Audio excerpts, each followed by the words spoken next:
Trailer ka, nakakapalabas lang. Sana kung gaano kadaming beses yung pinanood yung trailer, ganun yun din kadaming beses panoorin yung pelikula. Kaya salamat po. Okay, simulan natin ang kwentuhan. Let's first react sa trailer kasi we haven't heard from you. Nung lumabas yung trailer, anong reaction niyo doon? Direct Chad, ikaw na. Pag ka, pasalta ka na yun. Sige. Si Pao, Kim, reaction sa trailer, lalo na yung yung huling scene. Yes, like napa-O to the M to the G na lang talaga ako. Sabi ko talaga, is this a new rom-com? Kasi last rom-com ko, 10 years ago. Oh, what was it? Yes, All You Need Is Pag-ibig. Yung madami kayo, yes. all-star cast. Parang bago din nun, the year before, Buy for Rent. So, medyo matagal na rin talaga. How does it feel to be back in rom-com? It feels amazing. Yes! It's like a breath of fresh air. Wow! Sino ako doon? Pero parang yung trailer namin, nakaka-shock. Parang parang yung support ng mga madlang people. Kasi Kim, yung sinabi mo na ulitin mo nga, gusto. Huwag naman natin ulit. Panoorin na lang sa movie. Tsaka watch yung trailer for more views. Panahirapan ka ba doon sa eksena na yun? Yes, super talaga. Yung buong eksena na yun, ang haba kasi nun yung pinaka-kinabahan talaga ako dun sa eksenang yun at sa linyang yun. Oo, buti na lang nonchalant lang siya nung pagsabi ko, wala siyang pakialam. In fairness din naman kay Paolo, talaga ganun lang siya. Alright, that's it. Okay, Pao, reaction sa trailer. What can you say? Actually, ang daming parts ng pelikula na sobrang exciting panoorin and nagulat ako na may mga nilagay dito. So, sobrang pitin pa. Kumbaga, naiisip ko yung mga shoot namin, mga eksena. Napakarami pang magpapatawa, magpapakilig, and magpapagulat sa mga viewers natin. So, kung nagustuhan niyo yung trailer, 100% mas magugustuhan niyo po yung pelikula. Ang tanong kasi dito, may nag-text agad sa akin, bakit daw ang gwapo mo?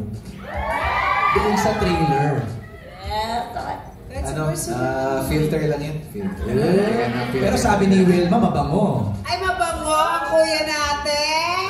Kahit ang haling tapat, Kim Chick mo ba yan? Sorry. Wilma, reaction mo sa trailer? Ay! Totoo talaga yung reaction ko kasi sabi ko kay direct kailangan ko ng POV niya. Ay, nito ba yun si kuya? Nagkasala ako sa asawa ko. Kasi nakahubad si kuya. Hi! Gusto ko maging Kim Chick ng mga panahon na yun. Ingit ako kasi I'm just watching. Okay, alam kong excited na ating makasamahan sa press. Pao? Yes, kaya of course there's immense pressure. Medyo iba rin po kasi pag gumagawa ng pelikula, of course you have to kailangan nyo itong ibenta. Kailangan may bumibili ng tickets sa mga sinihan. So, ibang kalakaran siya. Ito na, ang ginawa na lang namin, parang trinay na lang namin pagandahin yung material and of course pati yung performance namin para maiba siya sa mga past na ginawa namin and also para may bagong mapapanood sa amin maliban sa mga napanood na nila sa TV at sa mga streaming platforms. You wanna add, Kim? Siyempre nakaka-pressure kasi yung ginawa namin, streaming platforms lang siya. And this time, medyo mahirap kasi manonood ng sine, kailangan mong pabuntahin yung mga tao, kailangan mong gumastos sila ng pamasahe or ang laki ng gagastos para manood ng pelikula. Kaya sobrang kinakabahan, of course, and sobrang nanginginig na sana Lord, sana supportahan siya ng mga tao. Kaya tinodo na namin sa movie na, tinodo na talaga namin para pag nanood sila, sasabihin nila, worth it panoorin ng My Love Will Make You Disappear. Speaking of tinodo, yung second question ni Alan is related to that. Inaabangan ng mga kilig scenes and kissing scenes nyo dito. Gano'ng kadami? Or ka-intense ang mga kissing scenes nyo sa movie na to? Agad-agad naman din naman, Kuya Alan. Iyakan mo na naman talaga. Mainit-init naman talaga. Oo. Gaano? Medyo mature rin kasi yung pagtackle ng roles dito and pati yung characters namin ni Jolo and ni Sari. So medyo mature rin yung pagtackle when it comes to sa mga intimate scenes. Meron. Abangan naman kasi. Pero sanay na? I say Uy, that... hindi naman. wait. Nasanay. Wait, Tingin mo tama. I say that na parang comfortable na kasi you've done it. In Linlang, di ba? Nag-kiss din naman kayo sa What's Wrong with Secretary Kim. Para sa akin, parang never naging comfortable dahil sino ba naman gustong naghahalikan na parang 100 tao yung Ang dami-dami nanonood. kasi. 100 tao yung nanonood. Kasi sabi, halika na para one take na lang. Kasi pag inulit-ulit, baka alam mo na. So minsan sinasabi ko na kay Kim, Kim, rehearse muna tayo bago tayo. Ay, hoy! Hoy! Teka. Teka lang. Kaya pala lagi kayo nasa tent mo. Nag-rehearse pa lang kayo. As much as possible, one. Kaya pala, bawal pumasok doon. Tent nyo lang. Yeah, pinapractice lang namin kung sino yung gaganon. Charot lang, hindi. Para mas maganda one Ay, take. nabubulol. Nabubulol. Totoo kasi this is such a very important matter. Yun, kaya... So, do you agree? Nire-rehearse nyo? Ay, hindi. Okay. Yung lines. Yung lines. Yung line. Direct take one, yung mga ganong scenes. More or less. Take one. Meron dun.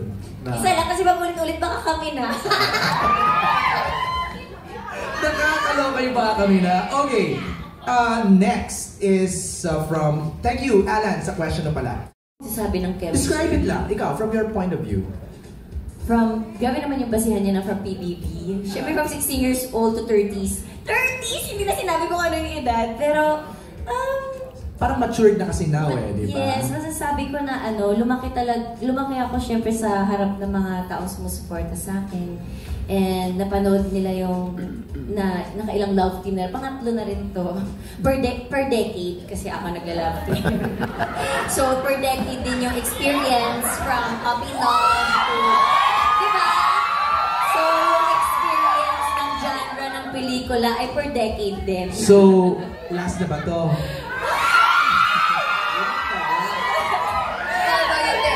So, yung experience ng kilig ay Na-master mo na. nasa 18s, 20s, and 30s. So, yes. Amazing. So, last mo na nga to. Pwede ba na ako vlog ng 40s? Uy, sobra na huwag naman na sana. Thank you, Kim. For direct chat, mula pa rin kay Jeffrey. Kay Jeff.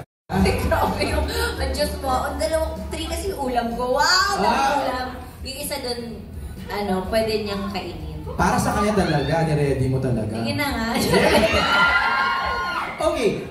So, ang understanding ko sa trailer, si government employee, anong role niya? Yes, government employee siya. Nag-approve siya ng mga marriage contract. Oh, marriage certificates. Yes. Oh. Tapos siya sa Wisha. Okay. Nag-approve siya ng mga nagmamahalang The irony, no? Yes, jojoan, mahal-mahalan, ganyan. So, yung mga lumalapit sa yung mga kliyente, Oo, kiss-kiss sila, ganyan. dinidiscourage mo. Parang Oo, parang ganyan. Cute! Galing. Si Jono naman, ano siya doon? Parang biker, nakita mo may, di ba? Isa siyang negosyante. Okay. Doon na lang muna. Ay, yun lang muna. Okay, negosyante. Tipid ni Paolo mag-reveal ng character niya. Okay. Wait, I just like to acknowledge the presence